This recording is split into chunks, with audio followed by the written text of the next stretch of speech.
rant coming, but the worst people on social media are the ones who play someone else's video or podcast or motivational talk or speech. They just play someone else's behind them, and at the start of the video they say something like, "Now just watch this," and then they play it, or they literally just point at it and go,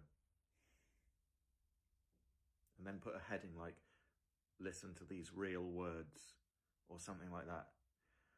Just make your own content.